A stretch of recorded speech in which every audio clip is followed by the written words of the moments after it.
Hello students, last question discuss करेंगे हम chapter 13 के लिए मिसलेनियस एक्सरसाइज क्वेश्चन नंबर 6। क्या कह रहा था? Mean and standard deviation of a group of 100 observation found to be 20 and 3। Later it was found that the 3 observation was incorrect and which was recorded this one. Find the mean and standard deviation correct observation omitted. ठीक है, अब देखो समझना पहले question को क्या बोल रहा है। ये इनकरेक्ट है आपके पास जो गिवन ऑब्जर्वेशन है। सबसे पहले तो वो क्या है, गिवन ऑब्जर्वेशन आपके पास 100 है एंड जो आपका इनकरेक्ट मीन है वो कितना है 20 एंड जो इनकरेक्ट स्टैंडर्ड डेविएशन है वो आपके पास है 3। ठीक है, यहां तक समझ में आ गया सबको? ठीक है, अब सबसे पहले मीन की बात कर लेते हैं। क्या होता है ये 1/n समीशन आई की वैल्यू 1 से लेके n तक, और ये एक्स आई कितना दे रखा है मुझे 20 दे रहा हुआ है। ये n की वैल्यू कितनी है मेरे पास 100 ऑब्जर्वेशन है। समीशन आई की वैल्यू 1 से लेके 100 एंड एक्स आई, इसको इधर क्रॉस मल्टीप्लाई करूं कितना हो गया ये 2000 आई की वैल्यू 1 से लेके 100 एक्स आई। ये आपके पास सम ऑफ इनकरेक्ट ऑब्जर्वेशन है जिसके अंदर कुछ ना कुछ मिस्टेक है। अब ये क्या बोल रहा है, अगर ये तीन वैल्यू इसके अंदर इसने बोल रहा है इनकरेक्ट और इनको आपको ओमिटेड करना है, नहीं हटाना है। इनको क्या करना है, हटाना है। If incorrect terms are omitted, मतलब अगर उनको हम हटा देते हैं तो आपका ऑब्जर्वेशन कैसा बनेगा? बिल्कुल सिंपल है भैया। समीशन आई की वैल्यू 1 से लेके 100 में से 3 लेस हो जाएंगे, यानी 97 ही बचेंगे। 98 99 100 चले गए। फर्स्ट थिंग, ये जो टोटल इनकरेक्ट था उसमें से मैंने माइनस कर दिया है 21, माइनस कर दिया 21, माइनस कर दिया 18। ठीक है, अब आप इनको ऐड कर लो। 21 21 कितना हो जाएगा 42 हो जाएगा ये तो। ठीक है, 42 में फिर 18 ऐड किया तो 8 2 10 4 5 6 60 आपको क्या करना है, इससे सब्सट्रैक्ट कर देना है। कैसे ऐड करेंगे? बिल्कुल सिंपल है। 1 हो गया, 9 हो गया, 194 और 60, ये आपके पास क्या आ गया है, इनकरेक्ट वाली वैल्यू आ गई। अब आपको क्या निकालना है इसके अंदर, आपको इसको चेंज करना था। कैसे चेंज करेंगे? देखो, मुझे यहाँ पर करेक्ट मीन निकालना है ना, तो उसके लिए जो करेक्ट सम है उसको डिवाइड कर दो बची हुई जो टोटल वैल्यूज है। अब 97 वैल्यूज बची है मेरे पास ओनली, है ना। 1940 अपॉन 97, यही है। ठीक है, 97 से 2 टाइम चला जाएगा 194। 2 3 जा, एक सेकेंड, 2 3 जा 6, 2 9 जा 18, 186 ही हो रहा है क्या ये? एक सेकेंड, 97 है, 3 3 कम कर दिया, 2 7 जा 14, सॉरी। ठीक है, हाँ 194 टू टाइम और ये जीरो, ये लो, ये आपका करेक्ट मीन आ गया। ये क्या आ गया है, करेक्ट मीन हो गया। एक आंसर निकाल दिया मैंने यहाँ पे 20। बताओ यहाँ तक समझ में आ गया? नेक्स्ट निकालता हूँ आगे डेविएशन पर। आगे देखो, इनकरेक्ट जो डेविएशन है, पहली बात तो फॉर्मूला क्या रहेगा उसका, 1/n समीशन आई की वैल्यू 1 से लेके n और एक्स आई का होल स्क्वायर माइनस का होल। ये इनकरेक्ट मीन है। अभी इनकरेक्ट मीन कितना गिवन था मुझे? इनकरेक्ट मीन मेरे पास इनकरेक्ट मीन था 3, मैंने 3 लगाया यहाँ पे। 1/n की वैल्यू कितनी है 100 है अभी तो, 1 से लेके 100 एक्स आई का whole square minus incorrect mean कितना है मेरे पास, ये इनकरेक्ट स्टैंडर्ड डेविएशन था। इनकरेक्ट मीन मेरे पास है 20, इसका होल स्क्वायर लग जाएगा। स्क्वायर रूट हटेगा, स्क्वायर लगेगा, 3 3 जा 9 हो जाएगा ये। 1/100 आई की वैल्यू 1 से लेके 100, 2 2 जा 4, 400 उधर जाएगा आपके पास, तो 409 हो जाएगा, मल्टीप्लाई 100 हो जाएगा। आई की वैल्यू 1 से लेके 100 और ये एक्स आई का होल स्क्वायर, मल्टीप्लाई करो 40900। ये किसका सम है? Incorrect sum of square observation. कुछ समझ में आ रहा है आपको क्या कहना चाह रहा हूं मैं आपसे? अगर आपको करेक्ट सम निकालना है, अगर आपको करेक्ट सम निकालना है,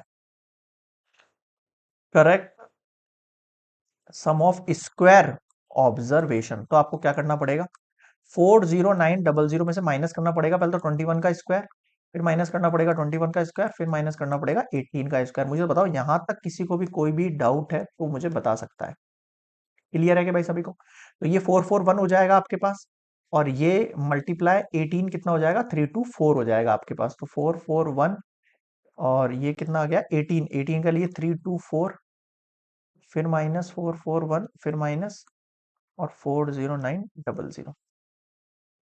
अब क्या करें, इनको आप ऐड कर लो। 441 मल्टीप्लाई 2 कर लेते हैं अपन, 882 आ जाएगा, उसके अंदर आप प्लस कर लो 324 को। 1206 40900 इसमें से माइनस करना है, 40900 में से माइनस करना है आपको 1206। कैसे करेंगे? 9 से कैरी चल जाएगा तो ये 9 से चला जाएगा तो ये 8 हो जाएगा, 8 में 2 या 6, 10 9 10 4 और ये 39 39694 आपके पास करेक्ट सम निकल कर आएगा। बताओ यहाँ तक समझ में आएगा? यहाँ तक किसी को डाउट है क्या भाई? थोड़ा सा कैलकुलेशन ऊपर से कर रहा हूँ रफली कैलसी वगैरह यूज करके, बट आपको ऐसा नहीं करना, आप खुद से करना कैलकुलेशन। ठीक है, ज्यादा अच्छे समझ में आएंगे क्वेश्चन। मैं थोड़ा सा जल्दीबाजी में एंड कर रहा हूँ।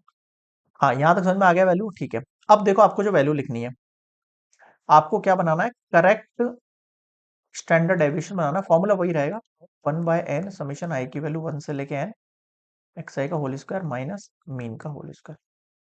फर्स्ट थिंग तो ये कि ये n की वैल्यू आपके पास ओनली 97 बची है। कितनी बची है? ओनली 97। और ये जो समय 97 टर्म्स का, वही मैंने यहाँ पे लिख दिया, यहाँ पे 39694 39694। इसमें से जो करेक्ट लिख रहे हैं, आप अपना सब वैल्यू करेक्ट लिख रहे हैं ना। करेक्ट मीन कितना निकला था? देखो करेक्ट मीन आया था 20 का होल स्क्वायर। क्लियर है यहाँ पे? सबसे पहले तो आपको क्या करना है? सबसे पहले आपको 39694 को डिवाइड करना है किससे? 97। अब देखो कैलकुलेशन तो थोड़ी सी हार्ड रहेगी बट आपको करना पड़ेगा। ठीक है, 409.21 409.21 अप्रोक्सीमेट, और ये हो गया 400 हो गया आपके पास। ठीक है, तो 400, एक सेकंड एक सेकंड एक सेकंड, ये वैल्यू कितनी थी मेरे पास? 21, एक सेकंड। हाँ, ये वैल्यू कितनी आई थी मेरे पास? 409.21 है ना, माइनस 400। इसमें से 400 में माइनस करूंगा तो 9.21 रूट में निकलेगा, और अप्रोक्सीमेट 3.036 आपके बुक में आंसर लिख रखा है, मैंने डायरेक्ट लिख दिया ये आंसर है ना। ये आपका करेक्ट स्टैंडर्ड डेविएशन है। अब मुझे बताओ क्या समझ में नहीं आया? ठीक है, रूट वगैरह है, सॉल्व कर लेना, आप हो जाएगा सॉल्व, कुछ हार्ड वाली चीज नहीं है, स्क्वायर रूट वगैरह आ जाएगा। तो इसी के साथ कंप्लीट होता है हमारा चैप्टर नंबर 13 कंप्लीट। बहुत ज्यादा हैप्पीनेस है सीरियसली, जैसे जैसे आपके सिलेबस एंड होता जा रहा है, मुझे और आगे कुछ नया कराने के लिए एक मोटिवेशन मिलता जा रहा है। और आप लोगों से मैं यही कहूंगा, जितना जल्दी आप सिलेबस को माइंड अप करोगे, बाइंड करोगे, उतना ही जल्दी अपने रिवाइजन के ऊपर और एक्स्ट्रा जो क्वेश्चंस हैं बोर्ड्स के या फिर पिछले 10 इयर्स के क्वेश्चन पेपर्स हैं, वो सब आप सॉल्व कर सकते हो। मानता हूं आपका नॉन बोर्ड है, स्कूल लेवल पर है, बट फिर भी आप लोगों को जो है अदर जो रिफ्रेशर्स वगैरह है उन सब के क्वेश्चन निकालने चाहिए, ताकि आपका बेस स्ट्रांग हो, ताकि आपको क्लास 12th में जो है अपने लेवल को टच करने के लिए, 90 प्लस टच करने के लिए एक बेस मजबूत मिल जाए। इसके लिए मैं कहूंगा बिल्कुल भी लाइटली मत निकालना क्लास 11 को, अच्छे से प्रिपरेशन करके अपना जो है सिलेबस कंप्लीट करना और कंसेप्ट को समझना, ताकि 12th के अंदर आपको ज्यादा इधर उधर ना भटकना पड़े। ठीक है, नेक्स्ट टाइम मिलेंगे चैप्टर नंबर 14 पर, लास्ट चैप्टर है शायद आपका। हाँ, मैथमेटिकल रीजनिंग एक चैप्टर कट हो गया था ओल्ड वाली बुक में से, और फिर ये चैप्टर 14 था ओल्ड बुक में, तो अभी 13 हो गया, और 14 चैप्टर आपका प्रोबेबिलिटी है लास्ट, वो और पढ़ेंगे। उसके बाद हमारा सिलेबस कंप्लीट हो जाएगा। यहाँ तक आपको लेक्चर्स अगर आप देख रहे हो तो ऑब्वियस बात है, अपने स्टार्टिंग लेक्चर देखे होंगे, कैसे लगे, पसंद आया तो please like share and subscribe, comments में बताना आप कहाँ कहाँ से जुड़े हो और कितनी ज्यादा हेल्पफुल है ये लेक्चर्स आप लोगों के लिए। ठीक है, ढेर सारा प्यार देने के लिए थैंक यू, एंड मिलेंगे हम चैप्टर नंबर 14 पर। Best of luck for your exams, अगर आप लोग एग्जाम पीरियड में इस लेक्चर को देख रहे हैं तो। और नेक्स्ट हम मिलेंगे 14 चैप्टर के साथ, तब तक के लिए गुड बाय, टेक केयर।